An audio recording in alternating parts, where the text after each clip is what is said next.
Koan to myśl początkowa, od której rozpoczyna się medytację, a która u swego początku musi być niezrozumiałą, jeśli umysł ją rozpatrujący ma uzyskać jakiś postęp. Im bardziej myśl ta jest niezrozumiałą, tym większy postęp przy uzyskaniu jej zrozumienia. Wysoce niebezpiecznym dla jaźni jest medytacja o czystym umyśle, która jest na tyle prostym koanem, że dość prosto jest pojąć, o co chodzi, jednak po oczyszczeniu umysłu uzyskuje się stan, w którym każde istnienie i byt może mieć dostęp do czystego, a jednocześnie niezbyt rozwiniętego umysłu i zacząć go wykorzystywać dla własnych celów, pomijając stan wcześniejszego jego użytkownika. Jezus Chrystus opisał ten stan w sposób wskazujący, że po wysprzątaniu, oczyszczeniu umysłu można się spodziewać, że myśli, z których oczyszczono domostwo umysłu, z 7-krotnie większą siłą powrócą, by ustanowić przywrócenie stanu poprzedzającego stan oczyszczenia.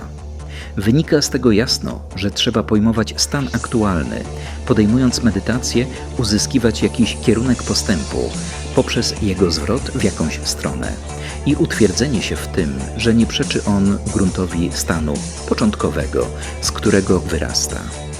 Najbardziej znanym koanem buddyjskim jest myśl Buddha jest gramem lnu.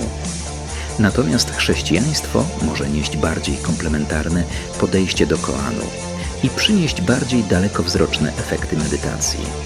Dobrym startem do rozwoju jaźni na gruncie umysłu, korzystającego z żywej wody gruntu, na którym jest posadzony, jest rozpatrywanie treści Jezusowych nauk samodzielnie, oczywiście mając zabezpieczenie w pępowinie Kościoła, nim osobiste pojęcie jaźni nie wzrośnie swym duchem i pojęciem na tyle, by pojmować więcej niźli matecznik komunijny. I nie przecząc tym gruntom, uzyskiwać zdolność dalszego postępu w eksploracji bytów i istnień wszelkich z rozumieniem osobowym. Najprawdopodobniej najmocniejszy koan medytacji chrześcijańskiej to zestawienie sentencji, które zostały zapisane w annałach wypowiedzi Chrystusowych. Bogami jesteście. Boga nikt nigdy nie widział. Ja byłem tym, czym wy jesteście. Wy będziecie tym, czym ja jestem. Syn Człowieczy musi zostać wywyższony.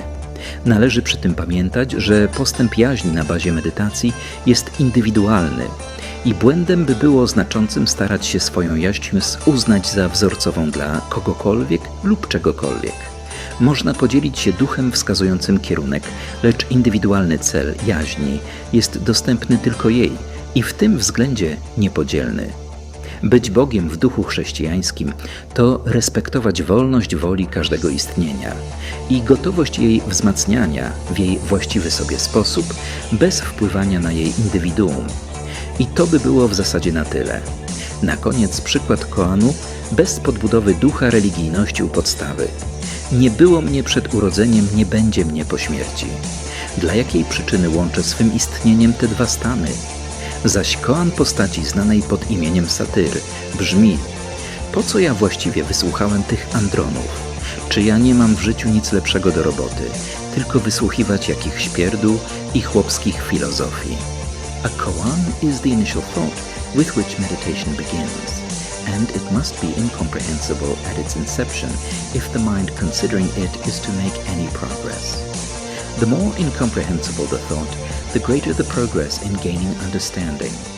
Highly dangerous for the self is the meditation on the pure mind, which is such a simple koan that it's quite easy to grasp.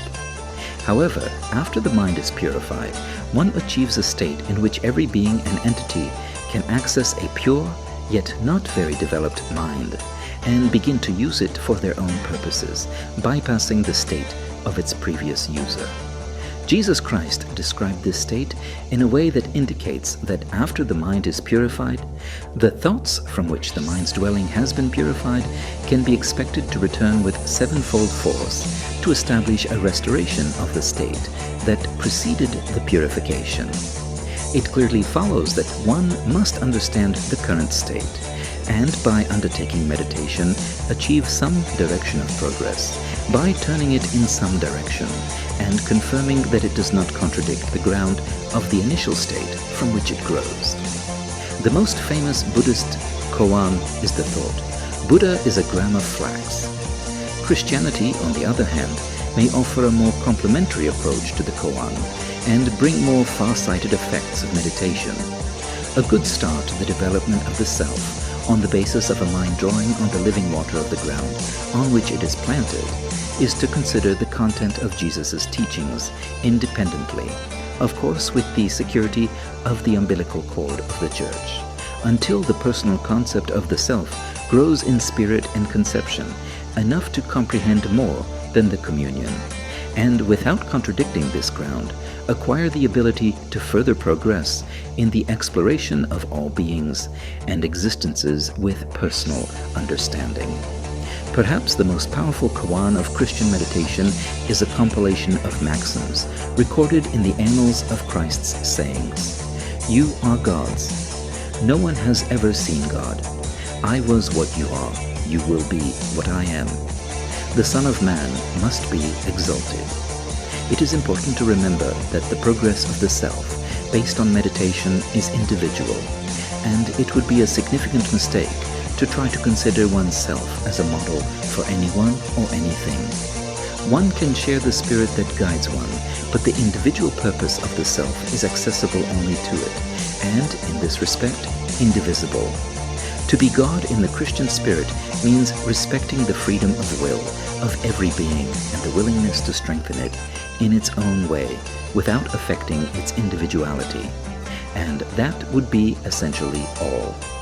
Finally, an example of a koan without a religious foundation at its core. I wasn't there before I was born.